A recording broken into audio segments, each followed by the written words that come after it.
Halo, kita masuk ke modul 1 nih.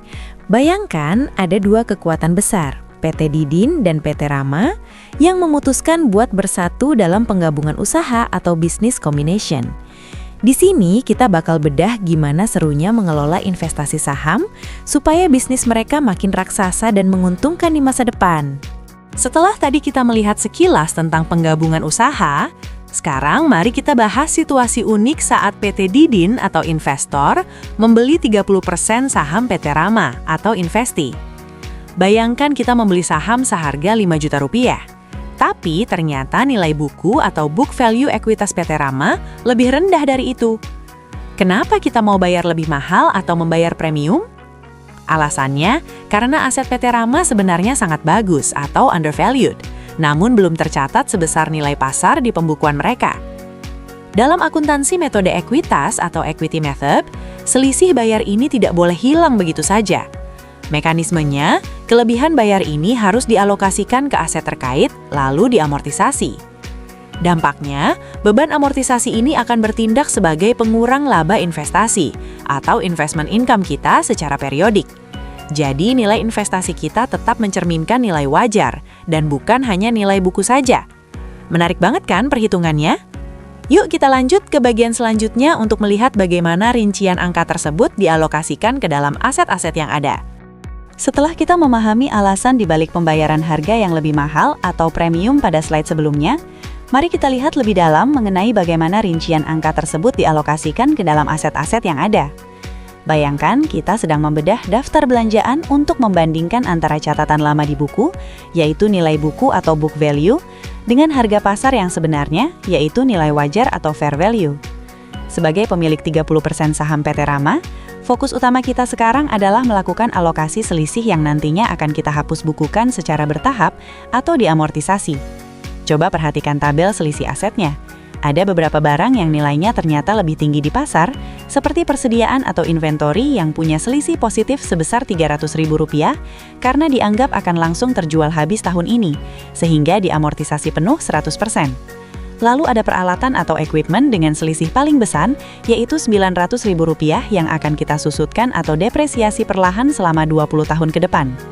Uniknya, ada juga wesel bayar atau notes payable yang nilainya lebih tinggi Rp60.000 dengan jangka waktu jatuh tempo 5 tahun, serta aset lancar atau current assets yang justru nilai bukunya lebih besar dari nilai wajarnya, sehingga muncul angka minus Rp60.000 sebagai keuntungan atau gain. Ingat ya, angka-angka ini bukan harga total barangnya, melainkan hanya celah atau gap selisihnya saja yang perlu kita jurnal. Dengan data alokasi yang sudah lengkap ini, pertanyaannya adalah, bagaimana kita menuangkan angka-angka ini ke dalam catatan akuntansi yang rapi? Mari kita bahas di slide selanjutnya. Setelah kita memiliki data alokasi selisih dari slide sebelumnya, sekarang mari kita lihat bagaimana cara menuangkan angka-angka tersebut ke dalam catatan akuntansi yang rapi melalui dua langkah awal yang sangat penting. Bayangkan kita berada di tanggal 1 Januari, hari di mana PT Didin resmi menjalin komitmen dengan membeli 30% saham PT Rama secara tunai seharga Rp5 juta. Karena kita mengeluarkan uang untuk aset masa depan, maka secara logika, akun investasi dalam PT Rama kita bertambah di sisi debit. Dan di sisi lain, kas perusahaan kita berkurang sebesar Rp5 juta. Ini adalah pencatatan standar berdasarkan biaya perolehan atau at cost. Waktu berjalan hingga akhir tahun pada 31 Desember, dan kabar baiknya, PT Rama melaporkan laba bersih atau net income total sebesar Rp3 juta. Disinilah keunikan metode ekuitas atau equity method bekerja. Karena kita memiliki 30% kepemilikan, kita berhak mengakui kenaikan nilai investasi kita sebesar Rp900.000 yang didapat dari Rp3 juta dikalikan 30%. Secara jurnal, karena anak perusahaan untung, maka nilai investasi dalam PT Rama di buku kita ikut naik atau bertambah. Dan kita mencatat laba dari PT Rama sebagai pendapatan atau investment income kita. Ingat ya, dalam konsep metode ekuitas ini, akun investasi kita akan selalu senasik dengan perusahaan tempat kita berinvestasi. Dia bertambah saat kita beli dan bertambah lagi saat anak perusahaan tersebut meraih untung. Dengan semua informasi tadi, mungkin timbul pertanyaan, Lalu, apa yang harus kita lakukan terhadap selisih harga aset yang kita bahas di slide sebelumnya? Mari kita bahas tuntas di slide selanjutnya. Selanjutnya, kita akan membahas mengenai tabel amortisasi kelebihan untuk mendapatkan gambaran yang lebih lengkap tentang bagaimana keuntungan investasi kita disesuaikan setiap tahunnya. Setelah kita berhasil mencatat laba dasar dari investasi, tugas kita belum selesai karena ada beban tersembunyi dari selisih nilai aset yang sudah kita bedah sebelumnya. Bayangkan, ini seperti kita membeli gadget mahal yang nilainya menyusut setiap tahun. Selisih harga yang kita bayar di awal harus diakui sebagai pengurang laba secara bertahap. Mari kita bedah insight dari tabel amortisasi ini. Pertama, untuk persediaan atau inventory yang terjual habis tahun ini, kita langsung memotong laba sebesar seluruh selisihnya, yaitu Rp300.000. Kemudian, ada peralatan atau equipment yang punya masa pakai 20 tahun, sehingga kita mencicil beban amortisasinya sebesar 5% atau Rp45.000 setiap tahunnya. Hal yang sama berlaku untuk wesel bayar atau notes payable dengan tenor 5 tahun, yang menyumbang beban pengurang laba sebesar Rp12.000 per tahun. Namun, ada satu yang unik, yaitu aset lancar lain atau other current assets.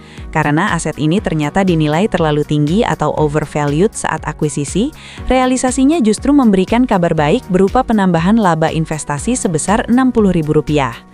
Jika kita total semua efek ini, laba yang kita terima tidak akan bulat sebesar Rp900.000 lagi, melainkan disesuaikan dengan realitas nilai aset-aset tersebut. Dengan semua perhitungan beban ini, mungkin timbul pertanyaan, lalu bagaimana kita mencatat penyesuaian akhir ini ke dalam jurnal akuntansi? Mari kita bahas di slide selanjutnya. Setelah kita tuntas membahas tabel amortisasi, sekarang pertanyaannya adalah, bagaimana kita menuangkan perhitungan beban tersebut ke dalam jurnal akuntansi? Mari kita bahas langkah terakhir, yaitu penyesuaian atau adjustment untuk mengoreksi laba investasi kita. Bayangkan, jurnal ini sebagai cara kita mengakui kenyataan bahwa aset yang kita beli dengan harga mahal tadi sudah mulai terpakai atau dikonsumsi. Logikanya sederhana, karena kita sudah menghitung adanya beban amortisasi dari 3 item utama, maka laba yang kita terima dari PT Rama harus dikurangi. Untuk persediaan atau inventory yang terjual habis, kita mencatat laba dari PT Rama berkurang Rp300.000 dan nilai investasi kita pun ikut turun sebesar angka yang sama di sisi kredit. Hal serupa kita lakukan untuk peralatan atau equipment sebesar Rp45.000 dan wesel bayar atau notes payable sebesar Rp12.000. Karena nilai aset tersebut menyusut, maka tabungan investasi kita di PT Rama pun harus kita sesuaikan turun. Namun, ada satu pengecualian manis untuk aset lancar lain yang ternyata dinilai terlalu tinggi atau overvalued saat pembelian. Karena ini dianggap sebagai diskon pembelian, realisasinya justru menambah laba kita sebesar Rp60.000. Jadi, jurnalnya terbalik. Nilai investasi dalam PT Rama kita bertambah di debit, dan laba dari PT Rama bertambah di kredit. Melalui serangkaian jurnal penyesuaian ini, akhirnya angka investasi di buku kita benar-benar mencerminkan kondisi ekonomi yang jujur dan akurat. Setelah kita tuntas membahas detail jurnal penyesuaian di slide sebelumnya, sekarang pertanyaannya adalah, lalu berapa sebenarnya keuntungan bersih dan nilai akhir investasi PT Didin setelah semua drama akuntansi ini? Mari kita rangkum semuanya dalam angka final di penghujung tahun pertama. Bayangkan kita sedang menghitung sisa saldo di tabungan setelah dipotong biaya admin dan ditambah bunga. Pertama, kita hitung dulu total laba investasi kita.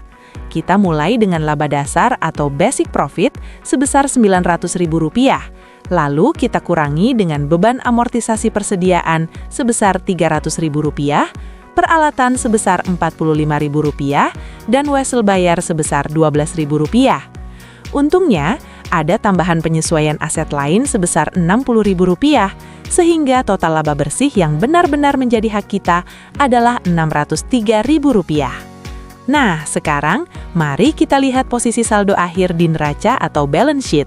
Kita berangkat dari investasi awal sebesar Rp5 juta. Kemudian kita tambahkan laba bersih yang baru saja kita hitung tadi sebesar Rp603.000, karena perusahaan tempat kita berinvestasi sedang untung. Namun, jangan lupa kalau PT Rama juga membagikan dividen atau dividen karena kita punya jatah 30% dari total dividen Rp1 juta. maka ada uang tunai sebesar Rp300.000 yang keluar dari akun investasi kita untuk masuk ke kantong kas perusahaan. Jadi, setelah ditambah laba dan dikurangi dividen, saldo akhir investasi kita per 31 Desember resmi berdiri di angka Rp5.303.000. Ingat ya, jangan sampai tertukar. Kalau di jurnal penyesuaian akun laba ada di posisi debit, itu artinya laba kita berkurang. Sedangkan kalau di kredit, berarti laba kita bertambah. Dengan selesainya perhitungan saldo akhir ini, kita telah berhasil menguasai seluruh siklus akuntansi untuk kelebihan biaya investasi.